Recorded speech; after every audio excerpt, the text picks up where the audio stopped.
Good day, everyone. It's Londononion here with our first class review and a discussion on potential builds as a solo artist. Our prime archetype of discussion today will be the Handler, and I'll be speaking on the efficacy of this class with the assumption of playing on the Apocalypse difficulty.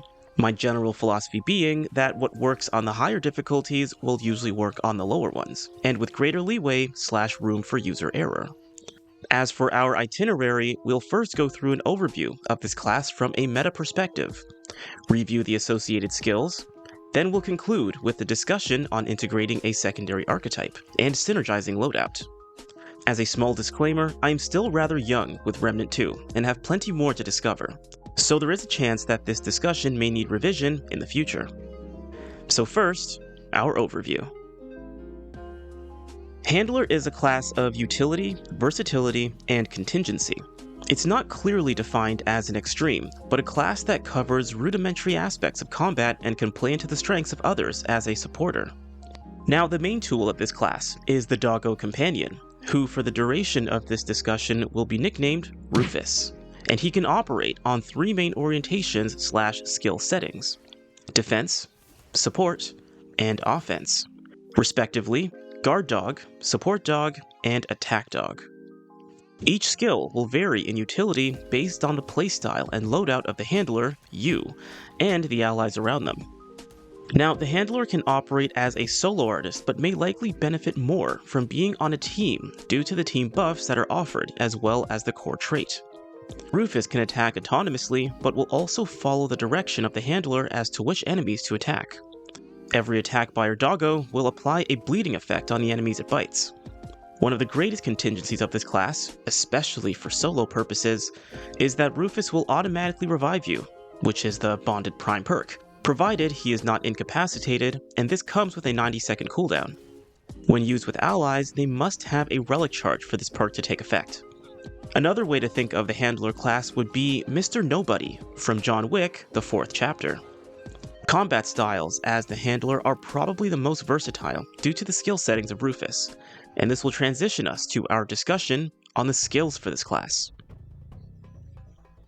Due to the versatility of this class, armor and loadout really seem to be dependent on the main skill orientation of your doggo. With the three skills will come three proposed generalized loadouts that would seem fitting for the perks the skills trigger. While in Guard Dog mode, Rufus will automatically generate 15% increased threat when attacking. He will also take on 20% reduced damage. This would imply that your doggo would be best used as a distraction for either ambush purposes, enemy herding, or other tactical reasons that would serve a given team, i.e. escape. With this as the main skill, a given handler would likely benefit most from being lightly to moderately armored for increased mobility and fight from afar. Weapons like the Huntmaster M1 and the Widowmaker would serve as good options for compensating distance and tempered fire rate with high damage. Given that Rufus will be generating more threat and consequently receiving more attention from enemies, one may also wish to maintain a low profile. So alternative weapons would be longbows and crossbows, due to their silent nature. Upon holding down the skill activation input, Rufus will increase his threat by an undefined amount while reducing received damage to all allies by 15%. This would compensate or synergize with a medium to heavy armored handler respectively, who would prioritize either mobility and obscurity, or toughness where one may wish to close the distance. Enemies will be more likely to target Rufus than the handler or other allies, though this onion is not exactly clear on how threat is generated. Alternatively, one may also synergize with the skill by equipping heavier/tougher armor and make a tank out of the handler and your doggo. While in support mode, Rufus acts more as a passive healer to the handler and allies that are close by. Upon holding down the skill input, all allies within 20 meters will heal for 2% of their max health per second for 25 seconds and will gain a 25% boost in movement speed for the same duration. This skill is probably the most versatile, as it can be used for either a heavily or lightly armored build. The use will be somewhat different, but the benefit remains consistent. While heavily armored, skill activation will aid with mobility, and the passive skill will naturally replenish any health that has been lost on a constant basis. Lightly armored handlers would benefit most from the healing effect as they are more likely to have sustained increased damage over time. Medium armored handlers can go in either direction. While in this mode, this onion would argue that one is best keeping their doggo close with the double tap feature to not only provide constant healing but also to protect the handler regardless of their armor preferences. While in attack mode, Rufus inflicts an additional 20% damage. Upon holding down the skill input, damage is increased by an additional 20% for all allies within 20 meters and will last 20 seconds. This skill setting can either compensate or synergize with one's armor choices and weapon loadout. If running heavy, this may likely synergize with an attack over evade playstyle. Otherwise, this may compensate for a more elusive handler while the companion does more of the damage/distracting. However, the effectiveness of the handler and their doggo settings will also be contingent on one's sub-archetype and their skill setting. So for the handler, there are 3 sub-archetypes that this onion would argue work well as a synergistic complement. Each sub-archetype will naturally warrant their own set of tailored rings, amulets, and relics. Mods and mutators I will briefly touch on as preferential options. However, I figured discussing all 3 would warrant a rather long-winded discussion. So for today, I'm going to discuss the Bonded Predator. The Hunter prioritizes burst damage with an edge toward ranged, critical, and weak spot damage. Though one can use any kind of weapon to take advantage of this class's perks and skills, high-powered and long-range weapons are most fitting. While playing as the Bonded Predator, I have had the most success employing the Guard Dog skill setting for Rufus, meanwhile applying either Hunter's Mark or Hunter's Focus for the Hunter. When roaming through common zones, Hunter's Mark comes in handier for increasing spatial awareness and allowing a more tactical approach to taking down foes. While exploring, I typically have Rufus take point via the single press command, and he will naturally scope out enemies. Because of his threat generation, other enemies are more likely to be drawn to his presence. With this setup, the Hunter can pick off foes as they close in on Rufus. Use of Hunter's Mark will aid with a damage increase and allow one to see other close-by enemies that have not been alerted to your position. Should there be mobs of enemies, Rufus's Howl will increase his threat while also reducing damage to surrounding allies by 15% or a similar equivalent of 2 Bulwark stacks for a standard time of 20 seconds. If going with Hunter's Focus, I found that this is far more useful for targeting elites or used for boss fights. Rufus will ideally attract regular foes and have the endurance to tough them out, meanwhile you as the Predator will be able to provide even more damage against the key target. Bosses, however, are a separate discussion. Looking at the loadout for this pairing, starting off with the Amulet, I enjoy using the Difference Engine, which grants 1.5% of base damage as lifesteal and increases damage by 20% while a shield is active. As for the accompanying rings, I would run with Low Yield Recovery Ring, Tightly Wound Coil, Zanaya's Malice, and lastly, either Outcast Ring for increasing reload speed with each reload, the Encrypted Ring for an extra layer of recovery upon using a mod, the Guardian's Ring for reactive Bulwark defense, or the Soul Guard Ring, which adds a stack of Bulwark for each active summon. The Encrypted Ring and the Soul Guard Ring are mainly mod dependent.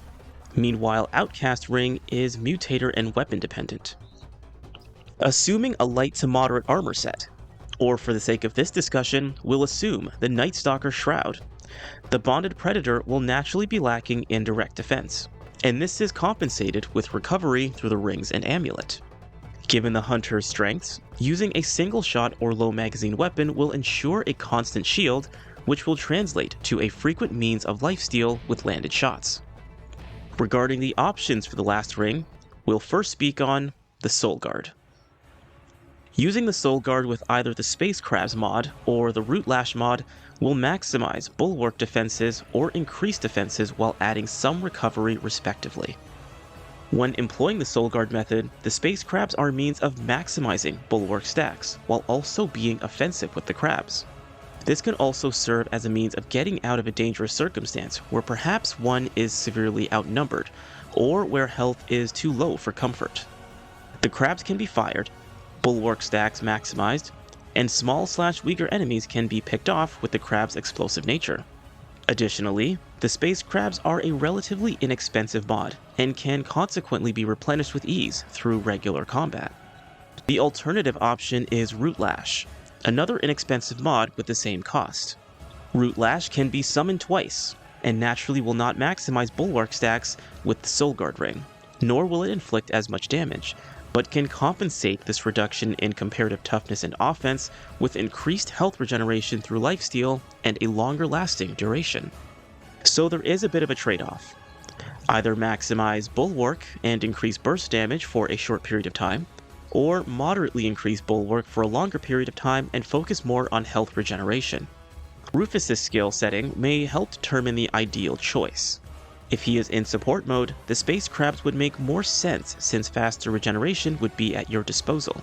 Otherwise, with Root Lash, I would argue Guard Dog to be the better choice since Rufus will still have threat generation and toughness, and his Howl will augment this while providing an extra 15% damage reduction. This would allow Root Lash to synergize with moderately increased toughness and health regeneration with the Amulet's lifesteal. As for the second weapon mod, technically one can employ both Root Lash and Space Crabs for both weapons. Though as a Predator that prioritizes slower firing weaponry, I prefer a mod that can delay incoming enemies, so I prefer Scrap Shot. This one is not too expensive, but also not inexpensive. Rufus can function both as a guard dog and a support dog. Meanwhile, the Hunter can employ Hunter's Focus or Hunter's Mark, respectively, to Rufus's skill setting. A loud or quiet profile weapon can work with this ring selection. Next, we'll speak on the Encrypted Ring. In accordance with the recent update, the Encrypted Ring now regenerates 20% of one's health over 10 seconds, and can stack up to 30 seconds. When employing this ring, I would argue that it is more befitting of an offensive orientation. More offense means greater mod power generation, and naturally a constant means of health regeneration. As for the mods of choice, I keep Scrap Shot since it has 2 charges and is moderately expensive. The second mod I employ is Rotted Arrow. As a hunter, using low magazine weapons that require more demand on accuracy, mobs of enemies have the greatest likelihood of being one's demise. So having a means of dealing widespread damage to a series of weaker enemies is necessary for this pairing of archetypes. Ideally, the Hunter skill would be set to Hunter's Mark, and Rufus would be in guard dog mode to attract most enemies to himself. With Howl activated, he would be able to tough them out and allow you as the Predator to pick them off. But not all circumstances are perfect. In the event Rufus is down or simply overwhelmed, I have found that the Rotted Arrow, especially when mixed with Scrap Shot, is an inexpensive means of dealing with a mob of enemies. This is also an answer for when health is concerningly low.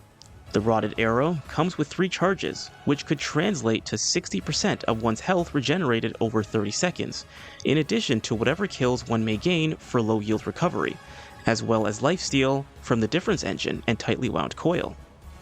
When employing this ring and discussed mods, I prefer louder profile weapons, as this will draw in more enemies and demand more use of one's mods and consequently give some relief to ammo economy. Though just like the Soul Guard discussion, both quiet and loud weapon profiles can be used without a major disadvantage. Lastly, we'll speak on the Outcast ring. The Outcast ring increases reload speed by 5% for 15 seconds after reloading, and this effect stacks 5 times. Now earlier, I stated that this ring selection is mutator specific, and the mutator I prefer to use with this ring is Sequence Shot, which activates with charged shot weapons.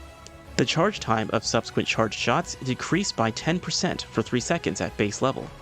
Regarding the Hunter, this would naturally be fitting for bows, and for the sake of this discussion, I'll be employing the Royal Hunting Bow. This pairing of the Outcast ring and Sequence Shot will lower both the reload speed and charge time for the bow, allowing more efficient damage over time and a better response to pressure fighting while employing ranged combat. Ideally, I would maintain Rufus in guard dog mode and have the Hunter using Hunter's Focus. As for the mod choice, I employ the Stasis Beam and Scrap Shot on the secondary.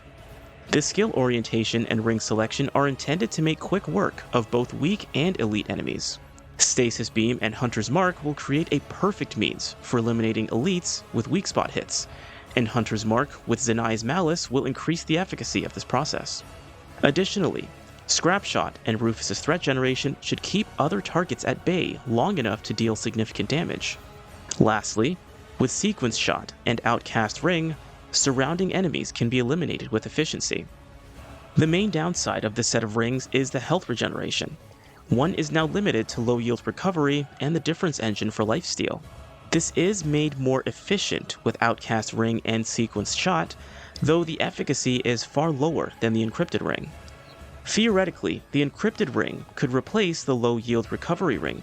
Firing off a single unit of the stasis beam would be enough to trigger the Encrypted Ring, but this would limit recovery to mod use and damage applied while a shield is present. Plus, the Encrypted Ring would be more appropriate for a mod-heavy build that isn't reliant on using a mod randomly strictly for the purposes of health regeneration, but rather useful for purposes that actually require it. In this Onion's opinion, the meta of the Bonded Predator is to maintain a distance from enemies with Rufus as the main medium, while issuing significant damage. As a contingency, slowing down enemies that have targeted you or distracting them with alternative obstacles has proven to be favorable in my experience. Additionally, Scrap Shot can be instrumentally used for reviving Rufus in a pinch, since enemies will be slowed. To finish off this pairing, the Relic choice really falls to one's preferences, though I personally favor the Resonating Heart and Shards that aid with range damage, skill cooldown, and shield effectiveness or critical chance/critical damage. To help with the Amulet, I also employ Shield Breaker with the Labyrinth Staff to aid with mod power generation. Melee combat is not my preferred tactic as the Bonded Predator, but will at least aid the efficacy of the Amulet. Deadly Calm, Lively, Top Heavy, and potentially Spirit Healer can be alternative weapon mutators for one's primary weapon. Traits are also a debatable area, though I would prioritize Blood Bond, Expertise, Spirit, Amplitude, Siphoner, and Resonance if one has these traits. Everything else is up to each individual and their playstyle. Otherwise, that pretty much concludes our build for the Bonded Predator. Having Rufus on the attack dog setting has proven to be more difficult than efficacious, but given the mixture, the Hunter already has buffs for increasing damage output, and on the Apocalypse difficulty, I find this to be an unnecessary mixture of skills. Plus, Rufus does not perform very well with mobs and becomes incapacitated with ease. However, playstyles will naturally differ from one Paxel text to another. Stay tuned for my next video where I will be discussing the other sub-archetypes for the Handler class. Thanks for watching, and I'll see you guys next time.